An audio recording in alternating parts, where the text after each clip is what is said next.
Hi guys, one of the big issues with Brexit was that it was sold to those on the left and those on the right as a fix to non-existent problems. The likes of the RMT trade union backed Brexit and told its members to vote for it because it believed that freedom of movement drove down wages, even though there's little evidence to support that. While on the right it was sold as a means to keeping foreigners out and going back to a Britain of the past.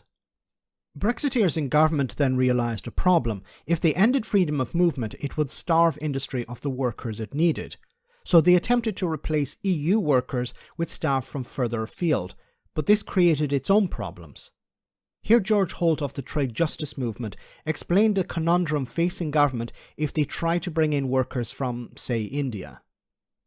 A lot of discussion about business personnel mobility, and I think that's a valid point, but I think it's important for us not to forget the fact that if you look at the UK labour market and where the gaps are, and as Alan pointed out earlier, in things like healthcare, there's a risk that the trade agreement could facilitate the movement of Indian nationals to the UK in areas that could be quite exploitative.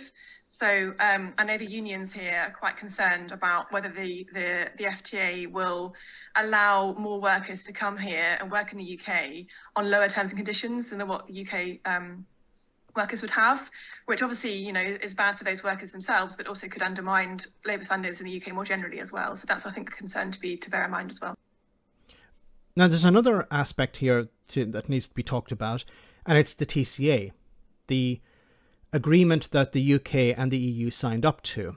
And part of that is the level playing field, where if the UK or the EU were to lower standards to give their industries an advantage, this would be in breach of the TCA. So, there's that aspect of it as well. But back to the political aspect, bringing in people from India, Pakistan, Sri Lanka, it's going to piss off the racists, unfortunately, or, you can't keep these people happy. They wanted an end to freedom of movement. They wanted Europeans out.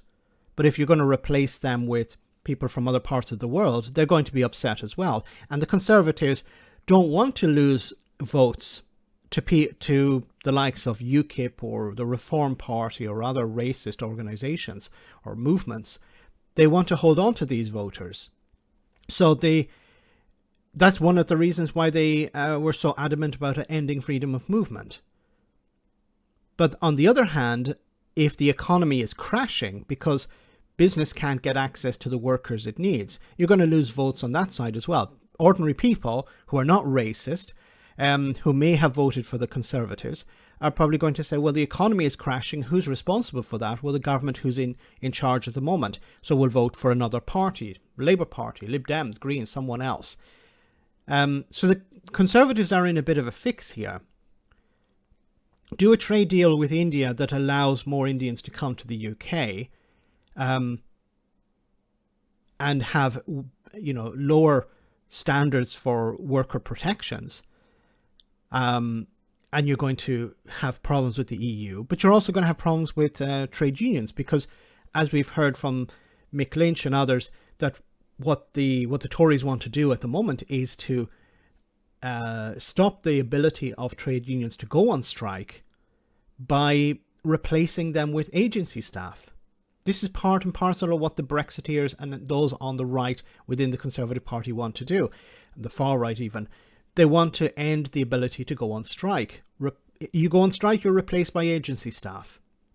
This is what they want. And this is, of course, part and parcel of the elimination of protections for the environment, workers, whatever. So you have that part of the party. Then you have the more pragmatic part that wants to encourage business to set up in the UK, who want to grow the economy. I don't know how they're going to fix this.